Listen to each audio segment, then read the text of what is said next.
What's going on, trappers? Welcome back to Trap TV. If you want to help Tariq, Brayden, and I get Noma's profits, make sure to hit that like, hit that subscribe, and put a notification bell so you know when I go live and make a new video. You wouldn't want me to end up like her. Let's go. Yo, what is going on? Welcome back to Trap TV. We are back doing another review. We are doing Power Book 2, Season 3, Episode 7. This episode is called Deal or No Deal, and I really think this episode was like 11 out of 10. I really like this episode. I thought there was a lot of payoffs. But before we get started with the review, we have to acknowledge some changes that have happened to the channel. We got about 50 new subscribers last week. So excited, guys. Thank you guys for supporting the channel. I'm going to put up this theory from my friend Yeezy Theory, or YZ Theory. That's what I'm going to call him. I don't know why I say Yeezy. But I like these theories, guys. I love it when you guys comment. I'm not going to read this whole thing, but I think you guys should pause the video, check it out, because he has some really good points here. So without further ado, let's get started. Let's go. So we start this episode off and bodies are dropping. We got the Jamaica Queen boys. They are being killed by the Russians. It looks like some of the Jamaica guys tried to text Kane before he passed away, but he is shot by one of the Russians, and he tells Kane that they are upset about Pavel being killed last episode. We go to Gordo talking to Monet, and she is called an emergency meeting, and she is telling him to back off of Drew. She says that he pinned Lorenzo's murder on the Russians, and it's causing them a lot of issues. So it seems like maybe Drew lied to Monet when she asked him if Gordo was the one who told him it was the Russians, perhaps. Gordo is standing strong, saying that he isn't worried about what Monet is talking about, and that she really isn't worried about the Russians. She just doesn't want Drew to know that she was the one who ordered the hit on Lorenzo. Monet says this is a problem for both of them, and Gordo says if they both keep their mouths shut, that Drew will never find out. He says that he's gonna keep seeing Drew, and there's nothing that Monet can do about it. After he leaves, she texts Kane and Drew and asks to meet immediately. We go to Tariq, and he's on the phone talking with Lauren. He is checking up on her, but he also wants to find out any information that he can tell her about the case. She tells Tariq that he's just trying to protect himself and that she was told he is a killer, a monster, and she brings up his sister, Raina. Tariq dismisses this and says that he had to do what he had to do to protect his family from a dirty cop. Lauren wants Tariq to testify so they can both be free. Tariq says this is not an option and that she needs to help him if she wants her life back. Lauren says she still doesn't trust Tariq, and Tariq says he will do whatever he needs to do to get her there. We switch over to Brayden, and he's over here smashing Kiki, and when he's done, he's a little distracted. He has some stuff on his mind. He's worried about his and Tariq's relationship. Kiki says sometimes you gotta move on from those types of relationships, and she reveals that she knows that Tariq and Brayden are running drugs through Weston Holdings. She's talking about how she's helping clean Kane's money, his $2 million deposit, and she brings up Crash Coin in the coffee business. She also says that Brayden was the mastermind of the Stanfield operation, and Brayden kind of freaks out. He's so surprised she knows all of this, but she tells him to relax and that she's not gonna say anything. She says that she digs his strategy and that she's impressed. And she tells him that, since Brayden is the one with all the big ideas, why does he need Tariq in the first place? Brayden doesn't, completely agree with all this. He is taking credit for, setting up Crash Coin, but he's saying that, Tariq and him are partners, they're brothers, and they're gonna stick together. He then gets a 911 emergency text from Kane and he leaves. So now we switch to meeting with Monet, Kane, Brayden, and Tariq, and she's saying that Noma's no joke and that she's worried about this thing going on with the Russians and she's looking for solutions. She asks Kane for any ideas that he has, and he says that she's the boss, right? She should be able to get them out of this. Monet then asks where Drew and Gordo are, and Kane says they are pulling product off the streets and that the Weston Holdings operation will cover things for now. Monet says this isn't good enough because if they stay away from the streets too long, the Russians will move in on that territory. Monet asks Tariq for ideas, and Tariq isn't really paying attention. He has his head down at the desk. And Kane says he is mad because Tariq has found out that Lauren was murdered by them. Monet sends everybody out and she wants to talk to Tariq alone. She checks in with him, and Tariq complains that Kane went behind his back to kill Lauren. And Monet says it sounded like she was a loose thread. And now he's hot because he's being investigated. Monet said because Tariq actually didn't kill Lauren, he has nothing to worry about and that he should be happy that, Kane and Effie handled Lauren. She then tells him that Tariq is her thinker and she needs him to think. Tariq gets his head back in the game and he asks her if she knows if the Castillos know when the Russians get their shipments. He says that he can call in a favor to get the cops to seize their next re-up. He says that without product, they can't serve on their turf, and with the heat on the Russians, the Tejada family and Tariq will be freed up. Monet likes this plan and we end the scene. We go to Sax and Davis and they are visiting Theo. Sax says that Tate wasn't able to secure a commutation, but they were able to expedite the parole meeting. Sax thinks Theo has a shot to get out. Davis asks Sax if there's anything new on the Lauren investigation, and Sax lies and says there is no investigation. Davis says that Tariq is worried and he seems convinced that there is one. Sax lies again and says there's no investigation. So now Theo comes in and Sax starts to prepare him for that appeal. He puts him through a mock exercise and Theo doesn't do too good. Theo thinks that parole is a long shot. Davis encourages him and he tells him about all the things they're gonna do when they get out. Theo listens to Davis and then he leaves. You can tell that Davis really wants this to happen. and he's worried that his brother's gonna die in this prison. Saxe tells Davis that there may be another way to get Theo out. So now we switch to the Castillos and Drew, and they are setting up defenses for a potential Russian attack on their turf. Drew asks them when the Russians' next shipment is coming in, and this kind of pisses the Castillos off. They think that this is, pretty much a death sentence if they tell him this information. And because of all this risk, they also want to renegotiate their deal to 50-50. Drew says there's no way they can do that. And Gordo stands up for Drew and says they all killed the Russians together and they need to stick together. The other Castillos kind of criticize their sexual relationship, and they ask Drew if, that's getting in the way of his decision making. Gordo says that Tejadas are like blood, and this is what father would have wanted. The other brothers want to take a vote, but they only want to vote after Drew leaves. So then we end the scene. We go over to Saxe and Jenny, and Saxe tells her that it doesn't look like Theo's gonna do good in court. Saxe asks Jenny if she can assist him with swapping out one of the board members with someone who will take a bribe. This will guarantee Theo's release. Jenny says that entrapment is messy, and Saxe says he needs this to prove that Davis is a part of Monet's organization. Jenny says he's been saying the same thing for months, and then Saxe tells her again that Davis has Whitman's files, and if he had that file, he has a lot more evidence. Jenny says she'll help, but if Saxe fucks this up, she's gonna cut his balls off. Saxe says this is all really easy for her while he's over here getting his hands dirty. And he says that she lied to his face and that was fucked up. Jenny all of a sudden gets all sad and says, well, can't we move past this? And she says that she's sorry. Saxe says fuck her sorry, and that if she blindsides him again, that he's gonna burn her. He then asks if there's anyone in the DA's office that could have tipped off Tariq that Lauren is still alive. Jenny says absolutely not, but we know that ain't true. We switch to Tate and Tariq meeting outside at nighttime, and Tate is paranoid about Tariq being followed. He says that he's hot and he can't be seen with him. Tariq tells Tate about the Russian shipment, and he says this will boost his polls if he can go, make this bust. Tate is worried that Tariq is lying because he got burned earlier this season. Tariq says this is the truth and that these guys are interfering with his business. And Tate says, okay, he's gonna use the information now. As the scene ends, Tariq calls Davis and he asks about the Lauren investigation again. Davis says that Saxe says there is no investigation. Tariq says that he could be lying or he doesn't know. Davis asks him what makes him so sure, and Tariq still doesn't tell him that Lauren's alive, and he says that he has to go. We go to the Tejada house, and Monet and Kai are meeting. They're reminiscing about some old days, and Kai is pretty much flirting with Monet here. Drew comes in, and Monet is upset that he's late. Kai isn't worried about Drew being late, and he says that he'll always have time for the Tejada family. Drew said that's not what he said earlier in the season when they were looking for a new connect. Monet says that her and Kai need to work together to put down these Russians. Kai says that he can't really help with that right now because some of his soldiers were arrested and he's stretched pretty thin right now. Drew gets in his face and he asks how Kai could ask him to get vengeance for Lorenzo's death, but he isn't ready to back them up in this war against the Russians. Kai says that someone with balls would want to get payback for their father being killed. Drew says he has balls, but before he can keep on going, Monet breaks the fight up. She walks Kai out, and she says that she'll see him soon. She comes back in, and Drew's upset that she is working with Kai. He says that Kai ain't shit. Monet says they need all the help they can get, and Drew lets her know that the Castillos are looking for 50-50. Monet's not happy to hear this news and wonders why she could never get good news from him.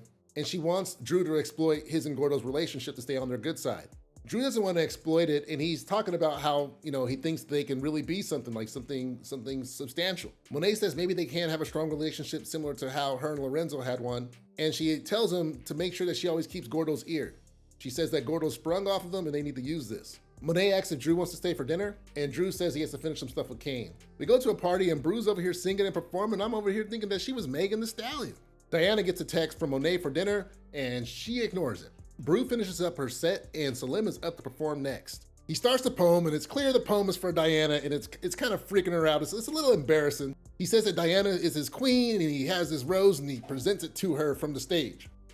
Diana sees all this, and she gets upset, and she goes into the back room. Salim runs after her, he follows her, and he comes in here mad, big energy. Or should I say small energy? He's like, you're not gonna acknowledge me for pouring my heart out up there? And she says that corny-ass poem is not gonna impress her. He then says, it's true, isn't it, that you've been sleeping with Tariq? And she says who she's sleeping with is none of his business. And she says that she's gonna pay him back for those books too. So she's like done with this dude. I thought maybe there's a chance, I thought that Tariq thing was like a one-night stand, And then Salim starts going in on her family, and he says it was only a matter of time before she started sleeping with a drug dealer. She slaps him and says, don't talk to her like that. And then he says that he knows that she was selling drugs at the store. Diana denies this. And then he tells her to clear her shit out. We switch to another scene with Tariq and Effie. Tariq comes in, says that he wants to talk. He says that he wants the photo of Noma and her kid, and that he's gonna get them out of their business. Effie says that she'll help, but she wants to get back into the business. And Tariq says he can't put her back in because he doesn't trust her. She says she can't trust him to give him the photo because he might out her once it's done. Tariq then says that Lauren wasn't a threat, that she didn't need to kill her. And Effie says that he is weak, and Effie says that he's weak and that she had to take care of Lauren because he couldn't do it. Tariq says that she is damaged. Woo! And he says he doesn't know why he ever dated her in the first place, and then he leaves. So now we switch to Brayden, and it looks like there's some issues with the Crash Coin servers. While Brayden's on the phone with the Crash Coin people, he hears something outside, he goes out to investigate in the hallway, and he sees someone leaving. He continues to investigate, and he finds a secret door behind a bookcase, and he finds another staircase that leads to a warehouse full of shredded papers and ledgers. He takes these ledgers, and we end the scene. We go to Effie, she's on the Stanfield rooftop, and she's gonna go use the lockers, but before she uses the locker, she sees that camera. So, hey, Effie has her head on the swivel. Diana does not, but she's still on camera going to look at him. We now switch to another scene at the port. The Russians are now being raided by the police. Looks like Tate tipped them off. The police intercept that shipment, and the Russians find out about it, and they are pissed. We go to Tate at the bus doing a press conference taking credit. Ginny and Blanca are watching on TV, along with a new police officer. I think this guy's name is Detective Young, Agent Young. They've checked the drugs from the Jamaica Ave boys and the Russians in Stanfield, and they don't match. Blanca thinks that Tate is working both sides. They surmise that the Tejadas and the Russians canceled out their supply lines. Blanca thinks that they're still moving weight and that she knows Tariq that they're moving weight out of Weston Holdings. Ginny says that she's been watching Weston Holdings and that she hasn't seen anything come in or out. They're gonna take a deeper look, and they say that, Tariq and Brayden might be being careful, but their clients are probably not. We now switch to Kane meeting up with Effie. Kane gives her a small amount of weight and says he can't give her any more because Monet started pushing all the weight towards the Weston Holdings operation. Effie isn't satisfied with this amount of weight, and she says she needs more to pay for her tuition. Kane offers to pay her tuition. Woo! Effie doesn't want to take Kane's money, and he pushes harder and says that, he ain't tricking if he got it. Effie stands strong and says that she doesn't want to be a charity case with him. We go to the classroom scene. Here we are at the classroom scene, and guess what? We're talking about deals. Just like the title of the episode. Here goes that meta, guys. Now look, I was on Brillo's channel the other week, and they totally cooked me when I said I didn't like these scenes. They said, blah, blah, blah, blah, blah, say blah. Go check it out. Diana says that people use power and information for leverage, and she's looking at Salim while saying this. Salim gets charged up and he starts throwing some subs at Diana, says people shouldn't put themselves in harm's way. And then he claims that his single mother taught him that when a boss lowballs you, you have to find another job. And when someone gives you a helping hand, you should accept it with gratitude. Effie butts in as well, and she sends some subs Tariq's way. We switch over to Diana in her dorm room, and Monet calls her, and she finally answers. And Monet asks her why she hasn't been answering her calls. Monet asks her what's going on with her. Diana says she's been busy with school, and she tells her about her issues with Salim. Monet asks who it is, and that she can come confront them and talk to them about it. And Diana says that she has it handled. Says that Monet taught her everything she knows, and that she's gonna be fine. We go to Sax and Davis, and Sax is updating Davis on the board. He says that he thinks this guy named Elliot Graves will take a bribe and guarantee Theo's release. Davis isn't down with greasing a public official, but Sax says it'll work. Sax just says that he wants Davis's go-ahead. Davis tells him to do what he has to do to get his brother out of jail, and then Sax tells him that he might need some extra cash. Davis says do what he has to do to get his brother out of jail, and Sax says he's gonna need some cash. Davis says that's not a problem, and he opens up a safe filled with cash. We go back to Brayden at Weston Holdings, and Tariq walks up and asks him why he's still at work. Brayden says that he's working on something for his uncle Lucas, and Tariq says okay, and he takes off. We then see that Brayden is studying that ledger, so something must be going on with this ledger here. We go outside and Tariq is texting Lauren, and we see that new DEA agent, Agent Young. He's going through the trash of Weston Holdings, and he finds one of the coffee cups and an empty cocaine bag. We then switch to Sax, and he's paying off Elliot Graves. He's the official on that board that's gonna take the bribe and get Theo out. We switch to Salim and Diana at the store. He tells her to get out before he calls the cops. Diana confronts him and tells him his real name, Trevor Nelson, and she says she has some information that can damage his reputation. It looks like Salim was really adopted by a white family, so all of this business about, him being raised by a single mother has just, been him lying to people. Salim says that Trevor Nelson is his past, and Diana says that she can make it his present and future. After being confronted with this information, Salim says that he's not gonna snitch on Diana anymore, but she says she wants more than that. She says that she wants more hours for the students, and she also wants a raise. I guess she's really intent on making it on that candy store salary. We go to Monet, Drew, and Kane, and they're pulling up to Kai's spot. Monet sends Drew outside because she says that he already offended Kai. And as they're walking in, she tells Kane that he is her right-hand man, and everything depends on him following her lead. Kane notices the manipulation, and he calls it out. Monet says that Kane is right, and she needs to start treating him like an adult that he is. But right now, she doesn't have time to explain everything, and that she already told him and Drew what's going on down here tonight. She asks if he's gonna help or not. Monet then walks in, and it looks like Kai has cleared up the spot for her, and she comments on that. And Kai says they're not open yet. He asks if Kane wants to come in, and she says that Kane is still mad at her, so he's gonna stay outside for now. Kai is still trying to get close to Monet, and she tells him that she wants a partnership with him. He asks her what does he get out of it, and she says what he always wanted. He says that it's too soon, and that will make the family upset if he moves in on her right now. She says that she isn't exactly mourning Lorenzo, because when he was in the slammer, she was running the business, and then when he got out, he tried to push her out. Kai says he knew that Monet was always the brains of the operation. Monet then tells Kai that if they start this partnership, that Kai can have her relationship-wise and business-wise. He says that he's been waiting to hear this news for years. But then next thing you know, we start hearing some gunshots go off outside. He stands up, asks what the hell's going on, and then he sees that Monet pulls a knife out and tries to stab him. He overpowers her and they're struggling on the ground, and then Kane comes in and shoots him in the head. I'm telling you guys, Kane got a shot. Kane helps Monet up, and she sends Kane outside to go check on Drew. At this point, she takes Kai's phone and she texts Gordo that the Tejadas don't think that the Russians killed Lorenzo and that they need to meet up. She quickly puts the phone back in his pocket, and then Drew comes in. She tells him to clean up the body, and then he checks the phone and he sees those messages. He's now starting to think that Kai was involved in Lorenzo's death. Monet says that Kai probably wouldn't do it and to set up a meeting with whoever Kai was talking to and take care of him. We now switch to Effie at Stanfield, and she's trying to secure a loan for her tuition. The tuition lady tells her that their loan program is at capacity and they can't help her. I'm sitting over here looking at Effie trying to get a loan while she got a gold chain and pearls on her neck. At this point, it turns out that someone has already paid Effie's tuition for this entire term, and it looks like Kane, paid that tuition anyway. She texts Kane and tells him that she didn't need his charity. He writes back and says that she is welcome. She smiles at this. I'm telling y'all that Kane and Effie relationship is coming. Now we switch to the Tejadas and the Russians. Monet brings the Russian leader Kai's head. She says that he killed Lorenzo and tried to pin it on the Russians. She didn't ask for a truce. The Russians agree. We go to Davis and Theo, and he looks like he's a free man. They're over there watching those helicopters fly over the bay. Theo doesn't seem to be very happy though. Davis says that Theo hasn't said a word since he got out, and Theo says that he performed so poorly that there's no way he should have passed that parole board, and that Davis did something illegal to get him out.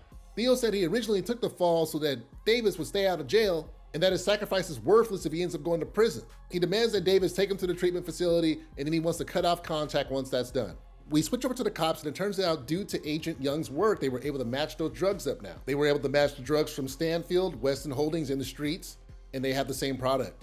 This allows them to start the RICO case. They also have Effie on those cameras on the roof, and Jenny finally tells Blanca that Lauren has been alive the whole time. Blanca's happy to hear this information, and they want to go brief Medina. We switch to Tariq talking to Lauren again. She tells Tariq that they are moving her out of the safe house. Tariq says this must mean that the case is moving forward, and he asks to meet up with Lauren. Lauren says that she still doesn't trust Tariq, but Tariq says that he has some proof that he wants to show her. We go to Drew and Gordo. They're laying in the bed together. Gordo was able to convince his brothers to back off of Drew. Gordo says that he told his brothers that their word is their bond, and if they weren't going to be about that anymore, then he was going to be out the crew. Drew's impressed with this because it shows that Gordo was ready to throw everything away for Drew.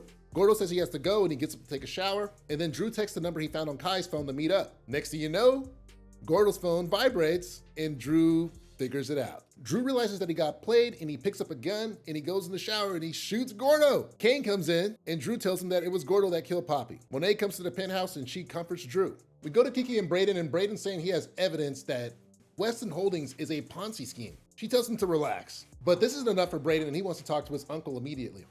Brayden goes to talk to his uncle Lucas, and Lucas pretty much admits it's true, blows him off, and says it isn't a big deal. Brayden asks if his father knows, and Lucas says that he doesn't know.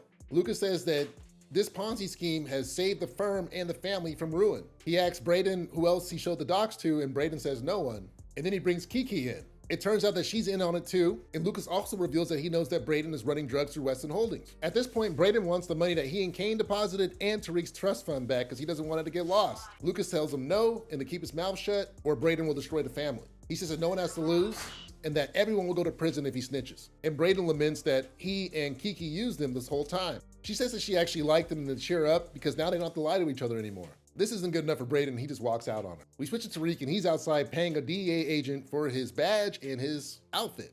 Lauren's being brought into the DEA building under guard, and Blanca informs her that she's gonna go meet with Medina and let him know what's going on, and then she's gonna bring in Lauren. Blanca walks off and Lauren asks the other agents if she can go to the bathroom. She goes into the bathroom and Tariq is there, and it looks like Tariq's about to kill her, but instead he pulls out a phone and he has a recording of Effie. Detroit King was right, oh snaps, on my channel by the way. Yes, he pulls out that recording. Lauren listens to it and she believes him now. But she tells him that it's too late, they're already starting a RICO case, and they have a lot of evidence against him. Tariq tells her that she can't say a word about any of this because he needs to figure something out. She says, and she finally comes onto the right side, she says he's right.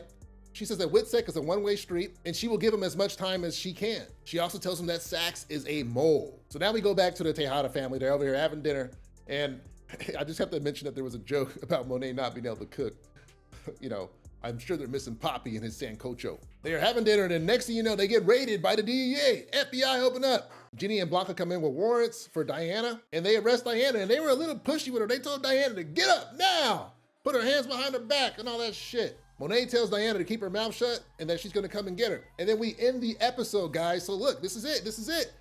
We are starting to move things, right? Police just got Diana. Stuff is about to start happening. Hopefully Diana keeps her mouth shut. We got Tariq working with Lauren. Lauren's on our side now. I told you guys, Lauren is Tariq's Angela. This Ponzi scheme thing is huge. Tariq and Kane can lose their money off of this thing. Kane just put in $2 million. Tariq has his whole trust fund with them. That's bad. And I'm sure, you know what? And I'm pretty sure what's gonna happen is this information is gonna get told to Tariq, and Tariq is gonna tell RSJ, and that's how we're gonna get out of this. RSJ is gonna take over Weston Holdings. Hey, that Gordo shot, that was dope, but I thought it was gonna be Kane to do it, but Drew did it. And he did it pretty quickly. He didn't wait around and tell anyone, he just went in there and shot him. Good job, Drew. We got Effie on camera. They about to get Effie too, guys. They about to go get Effie, and we got Effie and Kane kind of getting closer together. I'm telling y'all, next season is gonna be Effie and Kane versus Tariq. Looking at all these things with Theo and Davis, it looks like Davis might end up going to jail and might not be able to defend the Tejada family and Tariq during this DEA case. The only thing we have going for us is that Saxe is actually the one who did the payoff. We took out Kai. I thought we would see a little bit more from him, but he got taken out early. I didn't really like that guy anyway, and as Monet said, his breath stank. I do want to comment that we keep on seeing Kane improve. Now, some of you guys are saying that Kane was a snip, or some of you guys are saying that Kane was a simp because he gave Effie that money, but it ain't tricking if you got it, right? Come on, give me some credit here. I mean, we do have to give Kane some points here though, because he was able to sense Monet's manipulation. Let's talk about Diana. I was impressed with how she was able to find out information on Salim, even though it kind of came out of nowhere, but it still was good that she was able to kind of use, her mother's tactics to stop him from snitching on her. Now that guy, I don't like that guy at all. I'm just gonna leave it at that, right? I don't like that dude. That dude sucks.